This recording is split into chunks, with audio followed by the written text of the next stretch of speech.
DFMS TV.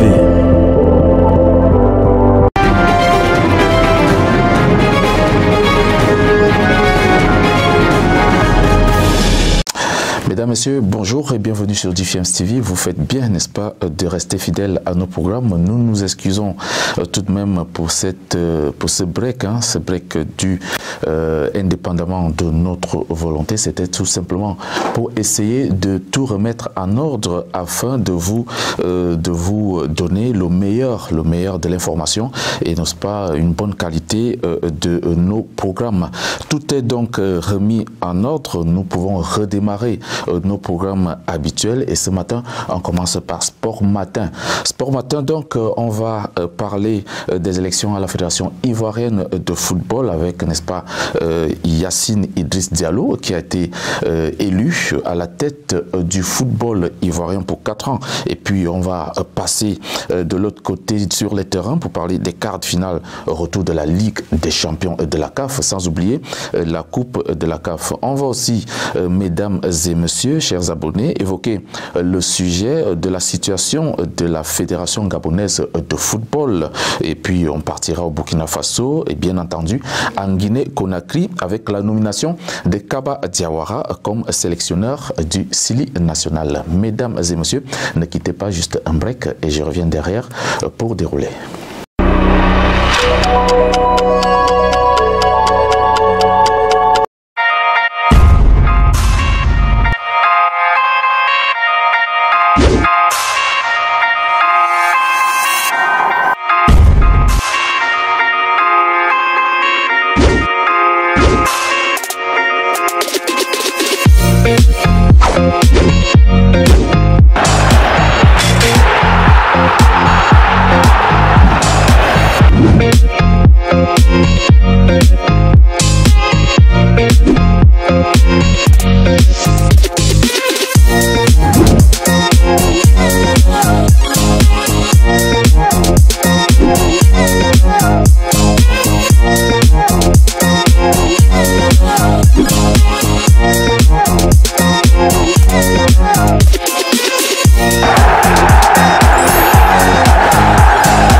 Merci de faire confiance à DFMS TV. On commence donc ce matin par la Guinée-Conakry.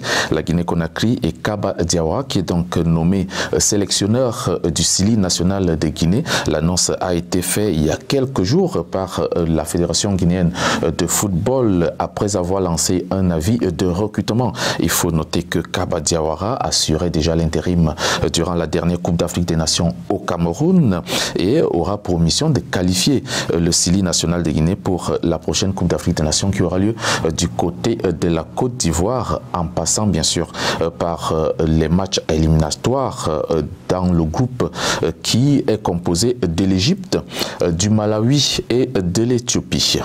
Passons du côté du Burkina Faso, tout à côté, pour parler également de la situation à la tête des étalons du Burkina Faso. C'est d'ailleurs le Français Hubert Velout qui a donc été nommé sélectionneur. Il succède ainsi à Kamou Malo qui a été limogé au sortir de la dernière Coupe d'Afrique des Nations jouée au Cameroun, bien que le Burkina Faso soit sorti 4e, n'est-ce pas, ils ont assisté au dernier Caridas éliminé par le Cameroun en demi-finale, mais la Fédération burkinabé de football n'a pas jugé nécessaire de continuer l'aventure avec le Burkinabé. Au Gabon, la situation est un tout petit peu compliquée. Le président de la Fédération gabonaise de football, Pierre-Alain Monguingui, a été réélu pour un 3e mandat de 4 ans. Et bien sûr, c'était à la tête donc de la Fédération gabonaise de football, mais il a par ailleurs, il y a quelques jours, été mis en garde à vue depuis jeudi dernier pour n'avoir pas dénoncé des actes de pratique de pédophilie pédophilie subie par les jeunes footballeurs au Gabon. Pierre-Alain Mungungi est donc accusé d'avoir couvert des pratiques de pédophilie dans le milieu du football gabonais. Nous allons suivre de très près cette actualité et on vous donnera, n'est-ce pas, la suite de ce sujet. Élection à la Fédération ivoirienne de football. Le nouveau homme fort du football ivoirien est donc connu depuis samedi dernier. C'est à l'issue des élections du comité exécutif de la FIF. Yacine Idriss Diallo, puisqu'il s'agit de lui, est ainsi le président de la Fédération ivoirienne de football pour les 4 prochaines années, après avoir pris le dessus sur Sori Diabaté et la légende du football ivoirien Didier Drogba. L'ex-capitaine des éléphants de Côte d'Ivoire est sorti au premier tour avec 21 voix seulement et c'est au deuxième tour que tout s'est joué entre Yacine Idriss Diallo avec ses 63 voix et Sori Diabaté avec ses 61 voix. Parlons de Didier Drogba et de son élimination au premier tour. C'est d'ailleurs quelque chose qui a fait parler en Côte d'Ivoire et bien sûr en Afrique, puisque on ne comprend pas comment le capitaine, l'ex-capitaine des éléphants de Côte d'Ivoire n'a pas pu briguer ce mandat du côté de la FIF. Il faut noter qu'il avait en face de lui 2 géants du football ivoirien expérimenté, à savoir Yacine Idriss Diallo et Sori Diabaté. Malgré le programme de Didier Drogba séducteur et son carnet d'adresses bien loti, Didier n'a pas pu séduire le collège électoral composé des présidents de clubs de Ligue 1, de Ligue 2, de 3e division et des corps constitués.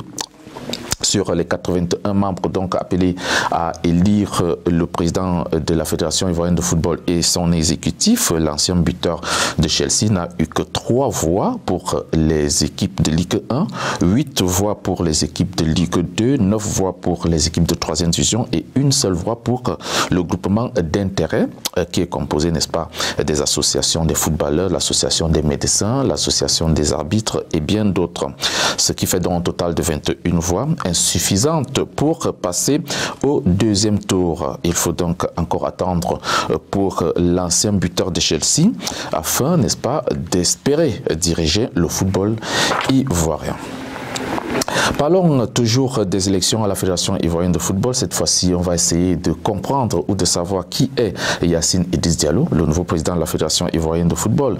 Il faut noter qu'il est bien connu du milieu footballistique ivoirien pour avoir été président de la SEC Mimosa d'Abidjan entre 1984 et 1998, avec à la clé plusieurs championnats nationaux remportés et puis plusieurs coupes nationales remportées. Il a été également 3e vice-président de la Fédération ivoirienne de football, chargé de la commission de marketing et promotion sous l'ère Jacques Anouma.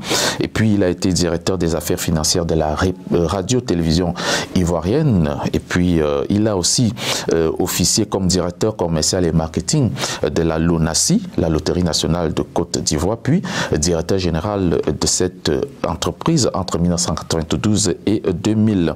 Il est le PDG de la Société ivoirienne d'investissement. Il est également le PDG Emergence Finance.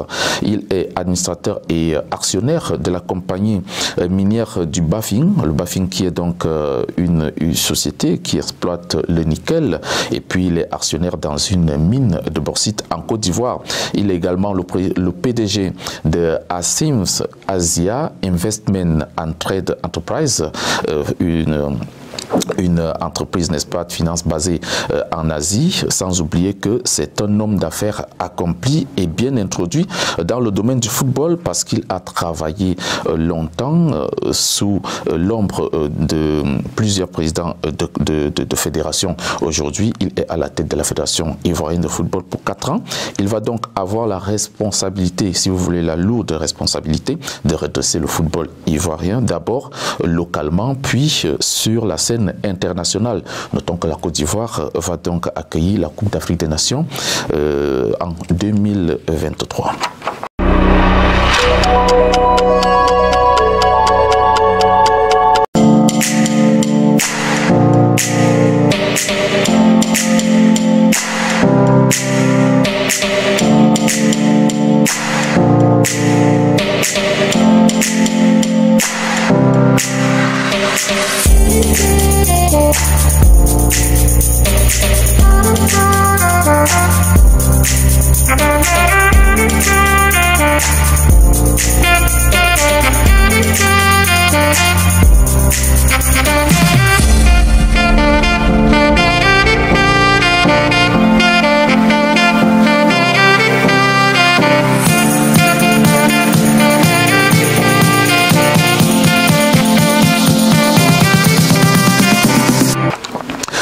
N'est-ce pas, les élections à la Fédération ivoirienne de football. Parlons maintenant du football sur le terrain avec la Ligue des champions de la CAF.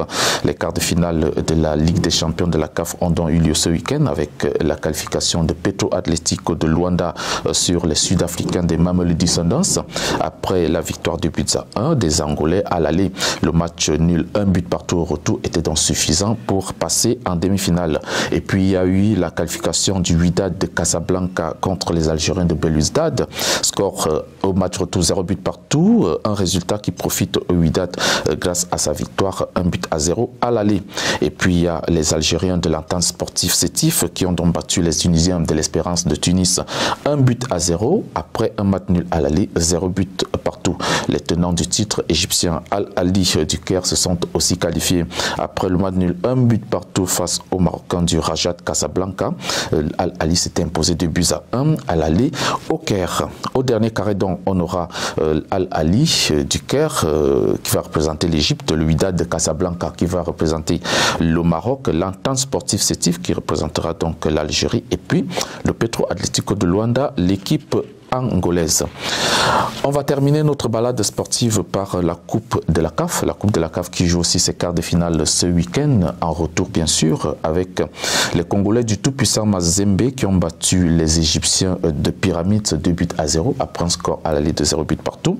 Et puis il y a cette qualification de Orlando Pirates, l'équipe sud-africaine, 1 but à 0 donc sur le Simba Sport Club de Tanzanie. Notons que à l'aller, Orlando Pirates avait perdu également 1 but à 0. C'est donc au tir au but que les deux équipes se sont donc séparées avec la qualification de Orlando Pirates. Et puis, il y a eu cette victoire de Al-Ali de Tripoli, 1 but à 0 sur son frère Al-Ittihad de Tripoli. Donc, ce sont des équipes libyennes après un score à l'aller de 0 but partout. Il faut noter que Renaissance Sportive Berkane de Florent Ibenge, l'équipe marocaine, est donc venue à bout des Égyptiens de Al-Masri, 1 but à 0, ayant déjà perdu à l'aller 1 but contre 2. Notons que le but marqué à l'aller sur la terre égyptienne a donc favorisé les Marocains de Berkane qui se qualifient pour le dernier carré.